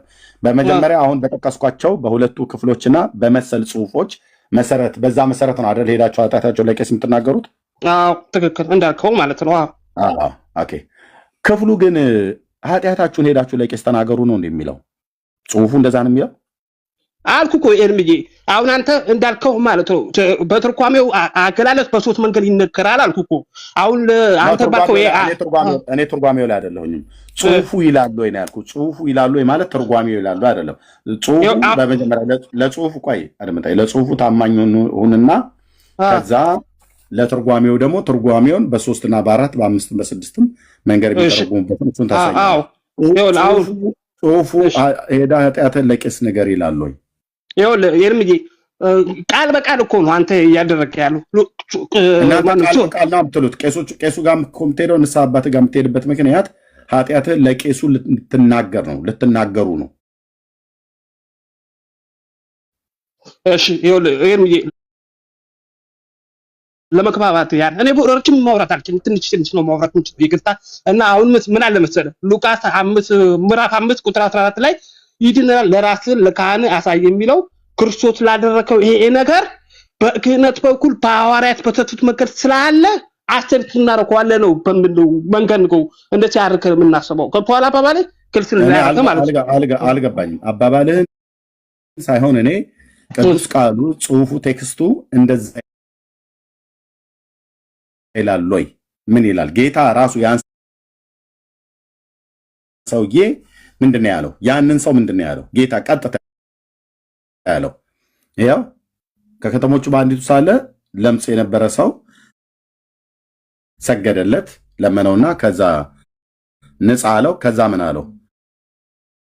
እርሱም ለማንም እንዳይናገር አዘዘው። ከዛስ ሄደህ ምን በል ነው ብሎ የሚለው እዚህ ጋር ራስን ለካህን አሳይል። አንተ ሄደህ ለካህን ምንድን ነው የምታደርገው? አሁን እንኳን በቀጥታ ስለጠየቀኝ ይሄ እናንተ ሄዳችሁ ለካህን ለቄስ እንደምታደርጉት ጌታ ሄደህ ራስህ ለካህን አሳይ ብሎታል። አንተ ምን እንደምታደርገው ሄደህ ለቄሱ እንደምታደርገው ኃጢአት ከተሰራ ለሞ ኃጢአት በሰራው ነገር ካለ ትናገራለህ። ካህን ጋር የምትሄደው ምን ለማለት ነው? ምን ለማድረግ ነው? በብዙ መንገዶች ሊወሩ ይችላል። ልትማርም ሊሆን ይችላል። ሊሆን ይችላል በብዙ ነገር። እሺ ንስሐ ልትገባ ስትሄድ ካህኑ ጋር ስትሄድ ምን እንደምታደርገው? ኃጢአትን ምን እንደምታደርገው? አውቆ በጥያቄ ስላመጣው ነው እንጂ ንስሐ ገብተህ የምታረከው ንስሐ ለመግባት ብቻ አይደለም። በማንኛውም ጊዜ አንተ ሄደህ ቄሱ ፊት ለምንድን ነው እየገባችሁ እንዳልገባችሁ የምትሆኑት? ለምንድን ነው ቄሱ ጋር የምትሄደው? ሄደህ ቄሱ ጋር ምንድን ነው የምታደርገው አንተ? እሳቸውስ ምንድን ነው የሚያደርጉልህ? መናሰት ነው። እናሰታለዋ ትናዘዛለህ። ስትናዘዝ ምንድን ነው የምታደርገው? የሰረከው የዋሻው ያመነዘረው ካለ ኃጢአትን ትናገራለህ አይደል? በባለፈው ላይ ከሆነች ሴት ጋር መንዘር ያለው ዛሬም አይቲካው 3 ቀን በፊት እንደዚሁ አድርጌ ነበር ወይ ደግሞ ሰርቄ ነበረ ወይ ደግሞ እንደዚህ ብዬ ነበረ ምናምን ብሎ የሚል ነው አይደል የምትናገረው? ትክክል ነህ። በዚህ ቃል መሰረት ነው አይደል እንደዛ ሄደህ የምታደርገው? ትክክል። እዚህ ቃል ላይ ሄደህ ራስህን ለካህን አሳይ ብሎ ማለት ኃጢአትህን ለቄስ ተናገር ማለት ነው ወይ ነው? እንደዛ ብላችሁ ስለምታደርጉት እናንተ ኖ አንተ አሁን አንተ በቃል ስላ ይከለላል። በቃ አይቀርብም። ይከለል ነበር። አዎ ወደ ህዝብ ቢቀርብ ምን ይሆናል? ፈውሶታል። ጌታችን መድኃኒታችን ወደ ህዝብ ቢቀርብ ከነ ለምጹ ሰውዬው ወደ ህዝብ ቢቀርብ ምን ይሆናል? ይወከሩታል። አይቀርም። ምን ይሉታል? ይወግሩታል አይደል? አሃ እና ይገሉታል። ለምን? ከነ ለምጹ ጭምር ወደ ህዝብ ስለተቀላቀለ ማለት ነው። አዎ እነሱም ኃጢአተኛ ነው ብለው ስለሚያስቡት። አዎ ስለዚህ ለምጽ እንዳለበትና እንደሌለበት ማን ነው የሚያረጋግጥለት? ሰውየው ከህዝብ ከመገለሉ በፊት ከህዝብ ከመነጠሉ በፊት ማን ነው ለምጽ መሆኑና አለመሆኑን ለይቶ ከህዝብ እንዳትቀርብ ወደ ህዝብ እንዳትገናኝ ብሎ ትዕዛዝ የሚሰጠው ማን ነው? ራሱ ያውቀዋል። አንደኛው ራሱ ያውቃል። ማህበረሰቡ ተገልሏል። የቱ ጋር ነው ራሱ ያውቀዋል ብሎ የሚል ጽሑፍ ያለው? ምን አይነት ጥያቄ ልጠይቅ ነው የፈለከው? ጥያቄ እየጠየኩ ነው። ሰውየው ለምጽ አንድ እስራኤላዊ ሰው ለምጽ አለበት አይደል? ራሱ አለበት። አዎ ለምጽ እንዳለበት ራሱ ነው የሚያውቀው ወይስ ካህኑ ጋር ሄዶ ሌላ ሰው ነው የሚያውቅለት? ካልገባኝ ሰውየው ለምጽ እንዳለበት ለምጽ ገና መጀመሪያ ማለት ነው በህዝብ ውስጥ እየኖረ የሆነ ሰውነቱ ላይ የሚወጣ ነገር አለ አይደል? ምልክት የሚሸት ነገር አለው። ምልክት ይኖረዋል። ከማህበረሰቡ ተከልሏል። ያ ምልክት ሰውነቱ ላይ እየታየ ባለ ሳለ ሄዶ የት ነው የሚያሳየው? ዶክተር ጋር ወይስ ማጋ? ምልክቱ ስላለበት ለምስ መሆኑ ማህበረሰቡ አገልሎታል። እሱም ራሱ ማህበረሰቡ አይደለም የሚያገለው። ቃሉን ካወቀው በደንብ ንገረኝ። ማን ነው ምልክት ሰውነቱ ላይ እንደታየ ያ ምልክት የታየበት ሰው ወደ ማጋ ነው የሚሄደው? ወደ ጌታችን ኢየሱስ ክርስቶስ ጋር። እንደ ጌታችን ኢየሱስ ክርስቶስ በዛ ሰዓት ላይ በስጋ በምድር ላይ አልነበረም። ምን እያልኩ ያለው ስለ አይሁዳዊው ሰው ነው፣ ስለ እስራኤላውያን። ስለዚህ አንተ አስረዳኝና ግልጽ ስላለው ንገረኝ። እሺ በሙሴ ዘመን ለምጽ ላው ላይ የወጣበት ሰው ማጋ ነበር የሚሄድ የነበረው? አስረዳኝ። ወደ ካህናት ሄደው መስዋዕት ያቀርባሉ፣ ወንባ ያቀርባሉ። ወደ ካህናት ለመባ ብቻ ሲሆን ነው የሚሄዱት ወደ ካህናት ጋር። ለካህናት ሄደው መንባ መስዋዕት ያቀርባሉ። እሺ ከዛ ውጭ ግን ለምንም አይሄድም። ከዛ ውጭ ምንም አይደረግም። በብሉይ ኪዳን ዘመን ስለነበረ ማለት ነው። ለምጽ እንዳለበት ማን ነው የሚያረጋግጥለት? ለዛ ለታማሚ ሰውዬ ሰውየው ራሱ ሰውየው ነው የሚያውቀው። ሰውየው ነው። ወይም ደግሞ አንተ አስረዳኝ። ክልት እንታረቀኝ፣ አስረዳኝ። እኔ ረጅም ማውራት ስለማችል ትንሽ ነው ማውራት የምችለው። አስረዳኝ አንተ። ኦኬ ቴንክ ዩ። አስረዳኝ ብለህ ስላልክ ላስረዳ። ወንድምነት ታገለግለዋለህ ወይስ እኔ ላገልግለው? እንዳሊዝ ብርኬ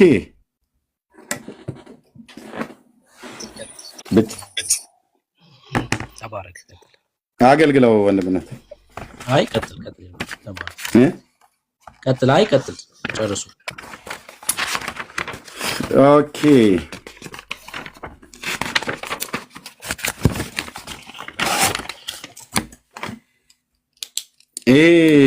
ጽሁፍ ይታያል እዚህ የምጽፈው ወንድማችን? ይታያል። ኦኬ ልብ በል እሺ።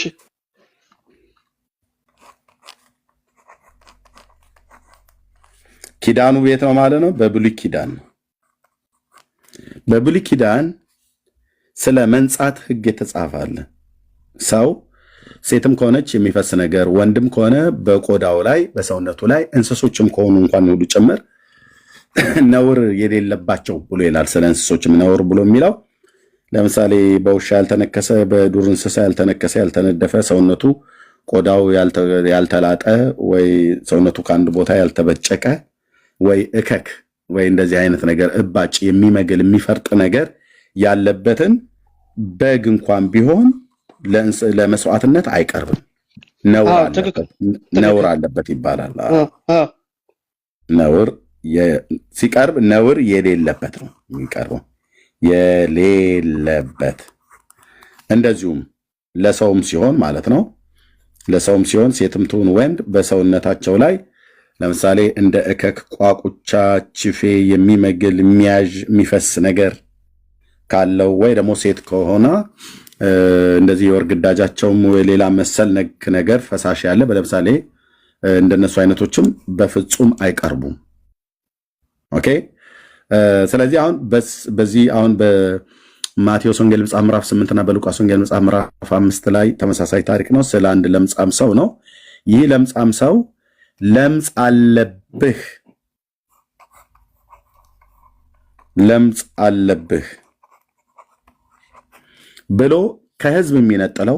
ብሎ ከህዝብ የሚነጥለው ወይ ደግሞ የሚለየው ማን ነው ማለት ነው? ካህን ነው። ካህን ብዬ ስላችሁ እነ መምሬ ተሰማን ትዝ እንዳይሉ ሌዋውያን ብዬ እዚህ ጋር ልጨምር። የጌታ ካህናት እነዚህ ናቸው፣ ሌዋውያን። ለእነሱ ብቻ ስለተፈቀደ ማለት ነው። ለእነዚህ ብቻ ስለተፈቀደ፣ ለእነ መምሬ እንቶኒ አልተፈቀደም። እሺ፣ እነዚህ ሌዋውያን ብዬ ያልኩትኝ አውቄ ነው። በብሉይ ኪዳን የነበረ ሰመር ስለሆነ ማለት ነው። ኦኬ፣ ስለዚህ ለእነሱ ነው የተፈቀደው ማለት ነው። ከነዚህ ውስጥ ሌዋውያን ካህኑ ያይና ሰውየው ላይ ለምሳሌ እንደ ቋቁቻ፣ እንደ እከክ ወይ በሰውነት ላይ የሚወጣ ሌሎች ተመሳሳይ የሚባሉ በሙሉ ቆሮቆር ምናምን ነገር ሁሉ ይባላል። ቆሮቆር ይሄ የሚያሳክክ ሰውነት ጭንቅላት ላይ ሁሉ የሚወጣ ምናምን ነገር ማለት ነው። እነዚህ ሁሉ ተጽፈዋል በመጽሐፍ ቅዱስ ላይ ማለት ነው። ኦኬ፣ እንደኒህና እንደዚህ አይነት መሰል የሆኑትን ከታየበት ሰውነቱ ላይ እየሰፋ የሚሄድ ከሆነ እየሰፋ የማይድን ከሆነ ማለት ነው። እየሰፋ የሚሄድ ከሆነ ወዴት ይሄዳል ይላል? ወደ ካህኑ ይሄዳል ማለት ነው። ትክክል። ካህኑ ሌዋዊው ካህን ያይለታል ለዛ ሰው ያይና አይ ይሄኛው እከክ ነው፣ እከክ ስለሆነ ችግር የለውም ብሎ ይላል። አይቶ ማለት ነው። የሚያይበት ጊዜ አለ። ከፈለገ 7 ቀን ተቀመጥ ይለዋል፣ ያየዋል። ከጠፋ ካልሆነ ካልጠፋ ይሄ ነው ብሎ ይለዋል ማለት ነው። እሺ የጌታን ቃል ለምን በዚህ ጉዳይ ላይ የሚለውን ቀጥታ ለምን አናነብም? ዘሌዋውያን 14 ላይ ምን እንደሚሉና ጌታ ምን እንዳለ ያኔ ይገባናል ማለት ነው። ኦርቶዶክስ ደግሞ ህዝቡን እንዴት እንዳይገባ እንዳደረገችው እግዚአብሔርም ሙሴን እንዲህ ብሎ ተናገረው። በመንጻቱ ቀን የለምጻሙ ሕግ ይህ ይሆናል፣ ወደ ካህኑ ይወስዱታል። ካህኑም ከሰፈር ወደ ውጭ ይወጣል። ካህኑም ያያል፣ እነሆም የለምጹ ደዌ ከለምጹ ላይ ቢጠፋ ካህኑም ስለሚነጻው ሰው 2 ንጹህ ወፎችን በሕይወታቸው የዝግባ እንጨትና ቀይ ግምጃ ሂሶጵንም ያመጣ ዘንድ ያዛል። ካህኑም ከ2 ወፎች አንዱን በሸክላ ዕቃ ውስጥ በምንጭ ውሃ ላይ ያርድ ዘንድ ያዛል ይላል። ያዛስ ሕያውንም ወፍ በሕይወት ያለው ያልታረደውን ወፍ ማለት ነው። የታረደ ወፍ አለ፣ ያልታረደ ወፍ አለ። ይሄ ያልታረደው ወፍ በታረደው ወፍ ደም ውስጥ ይነከራል። ይሄ ነው ሙሴን ያዘዘውን መባና መስዋዕት አቅርብ ብሎ ያለው ጌታ ይሄንን መስዋዕት እንዲያቀርብ ነው። ወፍ በኢየሱስ ክርስቶስ እንዴት አጸያፊ ነገር ነው ብለህ ልትል አትችልም። እኔም ልል አልችልም። ጌታን ያዘዘው እንደ ሕጉ ይቀርብ ነበረና መስዋዕት ስለ ለምጽ ስላለበት ሰው የመንጻት ሕግ አቅርብ የተባለው መስዋዕት አንዱ ይሄንን ነው። ሕያውንም ወፍ ከዝግባ እንጨትና ከቀዩ ግምጃ ከሂሶጵ ወስዶ ከሕያው ወፍ ጋር በምንጭ ውሃ ላይ በታረደው ወፍ ደም ውስጥ ይነክራቸዋል። ኦኬ፣ ይነከራሉ ማለት ነው። ከዛስ ከለምጹ በሚነጻው ሰው ላይ 7 ጊዜ ይረጭበታል። በዛ በዝግባ እንጨቱና በወፉ ደም ማለት ነው። ኦኬ፣ በወፉ ደም ወፉ ይታረድና አንደኛ ወፍ ደሙ በጥንቃቄ እንዲፈስ ይደረጋል። ቆሬ ላይ ማለት ነው። ትንሽዬ እንደዚህ አይነት ደም መያዣ ቆሬ የሚባል ማለት ነው። እዛ ላይ እንደዚህ ወፉ ይንጠፈጠፋል። ከዛ የዝግባው እንጨት አብሮ ሆኖ በዛ ደም በታረደው ወፍ ደም እንዲነከር ይሆናል።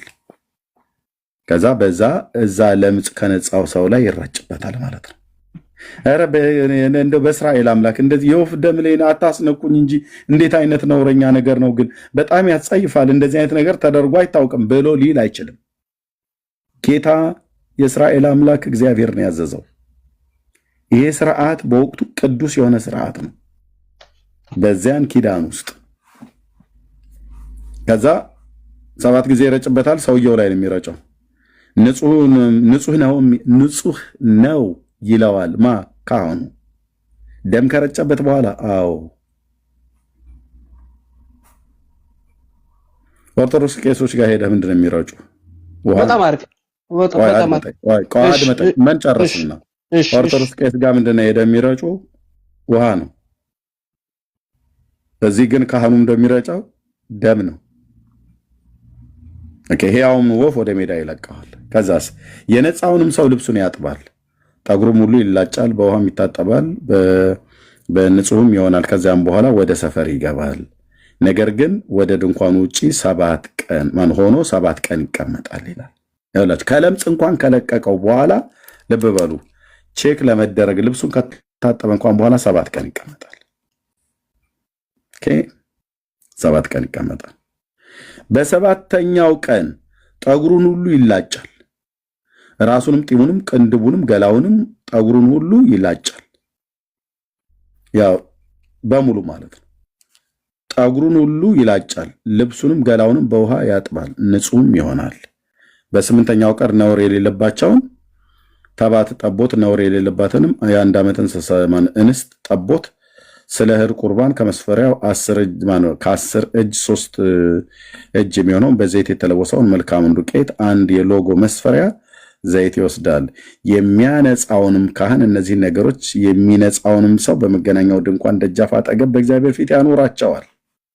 ካህኑም አንዱን ጠቦት ወስዶ ስለ በደል መስዋዕት ያቀርበዋል። ያንንም የሎግ መስፈሪያ ዘይት ስለመወዝወዝ ቁርባን በእግዚአብሔር ፊት ይወዘውዘዋል። የኃጢአትንም መስዋዕትና የሚቃጠለውን መስዋዕት